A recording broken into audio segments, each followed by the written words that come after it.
میں دیکھو ایتھیسٹ کو چیلنج کرتا ہوں نا, کم بخت ایک بھی چیلنج کا جواب نہیں دیتے, ادھر ادھر کی شادیوں والے کلپ لے کے نا میرے وہ چلا دیتے ہیں. وہ دیکھو اس نے پھر کہہ دیا کم عمری میں شادی کی جائے. ابے بھائی اسلام شادی سے تھوڑی شروع ہوتا ہے, وہ تو میرا بیان اتفاق سے شادی سے شروع ہو جاتا ہے, اسلام تھوڑی شروع ہو رہا ہے. تو میرے بیان پہ اعتراض کرو کہ مفتی صاحب کا بیان شروع ہی 4 شادیوں سے ہو رہا ہے, یہ قابل اعتراض بات ہے, لیکن اسلام تھوڑی اس سے شروع ہو رہا ہے.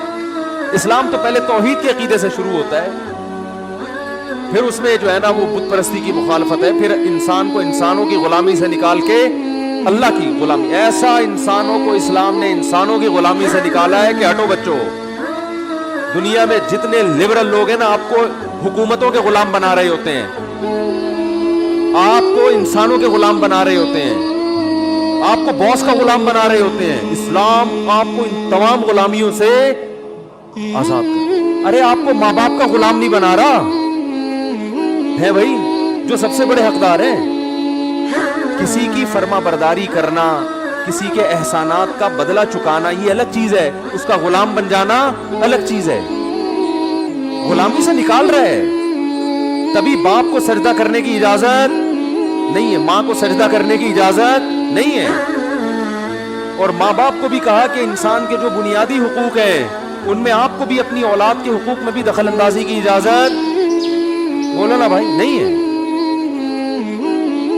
تو ہاں ان کے احسانات زیادہ ہیں, تو احسان فراموشی اچھا کام نہیں ہے. تو میرے بیانات میں نا ملحد لوگ جو ہے نا وہ شادیوں وادیوں کا ٹاپک نکال کے 4 شادیاں بچوں کی یہ نکال کے نا پھر کلپ بناتے ہیں. میں کتنے عرصے سے ایک چیلنج کر رہا ہوں ملحدین کو جو اللہ کو نہیں مانتے کہ یار یہ جو چائنا کی ٹوپی آپ نے پہنی ہوئی ہے اس میں ایک مینجمنٹ ہے نا, تانے بانے ہیں. ارب سال گزر جائیں ایسی ٹوپی خود سے وجود میں نہیں آ سکتی. تو جس کھوپڑی پہ یہ ٹوپی رکھی ہوئی ہے وہ کھوپڑی کہاں سے خود سے بن گئی, اور وہ کھوپڑی بے جان نہیں بن سکتی جس میں 2 آنکھ 2 کان اور ناک اور زبان ہو. تو ایسی کھوپڑی جس میں 2 آنکھیں فٹ ہو گئی دیکھنے والی, 2 کان فٹ ہو گئے سننے والے, زبان فٹ ہو گئی بولنے اور چکھنے والی, ناک فٹ ہو گئی سونگھنے والی, ایسی کھوپڑی اتفاق سے کیسے بن گئی؟ کمال کی بات ہے, یہ ملحد کبھی اس کے دلائل نہیں دے گا کہ یہ چائنا کی ٹوپی اتفاق سے بن سکتی ہے, لیکن جو کھوپڑی یہ ٹوپی پہن کے گھوم رہی ہے اس کو ٹوپیاں کرا رہے کم بخت, ٹھیک ہے نا, اور اسی کھوپڑی سے کرا رہے جو کھوپڑی اللہ نے بنائی ہے. یہ بھی نہیں دیکھتا کہ میں جو اتنا سوچ رہا ہوں نا یہ خود سے نہیں بن گیا, یہ دماغ کیسے فٹ ہو گیا, یہ خود بخود کیسے فٹ ہو گیا بھائی اس کھوپڑی کے اندر. اتنا ذہین دماغ جو آج تک اپنے آپ کو ڈیفائن نہیں کر سکا ہے کہ میں ہوں کیا. ان چیلنجوں کا جواب ان کم بختوں کے پاس نہیں ہے, ادھر ادھر کی پھینکتے رہیں گے. وہ آئنسٹائن نے یہ کہہ دیا تھا, ایسی تھیوریز میں آپ کو ڈالیں گے بھرم بازی کے لیے. حالانکہ سائنسدانوں میں بھی اکثر خدا کے وجود کے قائل ہیں, خود آئنسٹائن بھی خدا کے وجود کا قائل تھا. میں ایک دفعہ یونیورسٹی میں بیان کیا تھا, اس میں آئنسٹائن کی عبارت پڑھ کے سنائی تھی. اس سے لوگوں نے پوچھا, اس نے کہا میں مانتا ہوں کہ اس کائنات یہ بغیر کسی بنانے والے کے بن نہیں سکتی. کچھ ایک سائنسدان ہیں جن کی کھوپڑی صحیح کام نہیں کر رہی, انہوں نے انکار کر دیا. تو اور ظاہر ہے جیسے ڈاکٹروں میں 1 نمبر بھی ہوتے ہیں 2 نمبر بھی ہوتے ہیں, مولویوں میں بھی 1 نمبر بھی ہوتے ہیں 2 نمبر بھی ہوتے ہیں, سیاستدانوں میں 1 نمبر بھی 2 نمبر بھی, حکیموں میں 1 نمبر بھی 2 نمبر بھی, تو سائنسدانوں میں بھی 1 نمبر بھی ہوتے ہیں اور 2 نمبر بھی ہوتے ہیں. کہ کوئی ایسا نہیں ہے دنیا میں کہ سائنسدان کی زبان سے نکلے ہوئے الفاظ وہ جناب ایسے خوبصورت الفاظ ہیں کہ اب وہ انسانیت کے لیے مشعل راہ بن گئے اور اب اس کو کوئی چیلنج نہیں کر سکتا. اور بار بار یہ بات میں ریپیٹ کرتا ہوں, ڈاروین کی تھیوری یہ تھیوری ہے, یہ ریسرچ نہیں ہے. یہ سائنسدان خود مانتے ہیں کہ نظریہ ہے کہ اگر خدا کو نہ مانا جائے تو پھر شاید ایسے بنی ہوگی کائنات. اگر بالفرض نہ مانا جائے اللہ کو تو پھر شاید ہو سکتا ہے اس طرح بنی.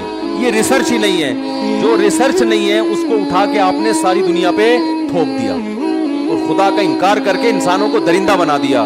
کیونکہ آپ اپنی ڈکشنری سے اگر خدا کو نکال دو گے تو پھر صرف خدا نہیں نکلے گا, خدا سے متعلق جتنے احکام ہیں وہ سارے ختم. خدا نکل گیا تو اس کا مطلب اسلام گیا, قرآن گیا, رسول گئے, سارے پیغمبر, تعلیمات, سب. انسان جب اتفاق سے وجود میں آیا ہے تو اتفاق سے بنی ہوئی چیزوں کا کوئی ویژن بولو نا نہیں, وہ تو گدھے گھوڑوں کی طرح زندگی گزارتے ہیں. صبح اٹھے جدھر منہ مار لو جا کے, بس عیاشی عیاشی عیاشی عیاشی عیاشی, عیش و عشرت. اور جب بڑھاپے میں عیاشی کا ٹائم مارکیٹ سے شارٹ ہونا شروع ہوتا ہے, ختم, تو پھر ڈپریشن. اکثر تو ان میں آپ کو پتہ ہے رپورٹ ہے کہ خودکشی کرنے والوں میں زیادہ تر ایتھیسٹ ہوتے ہیں.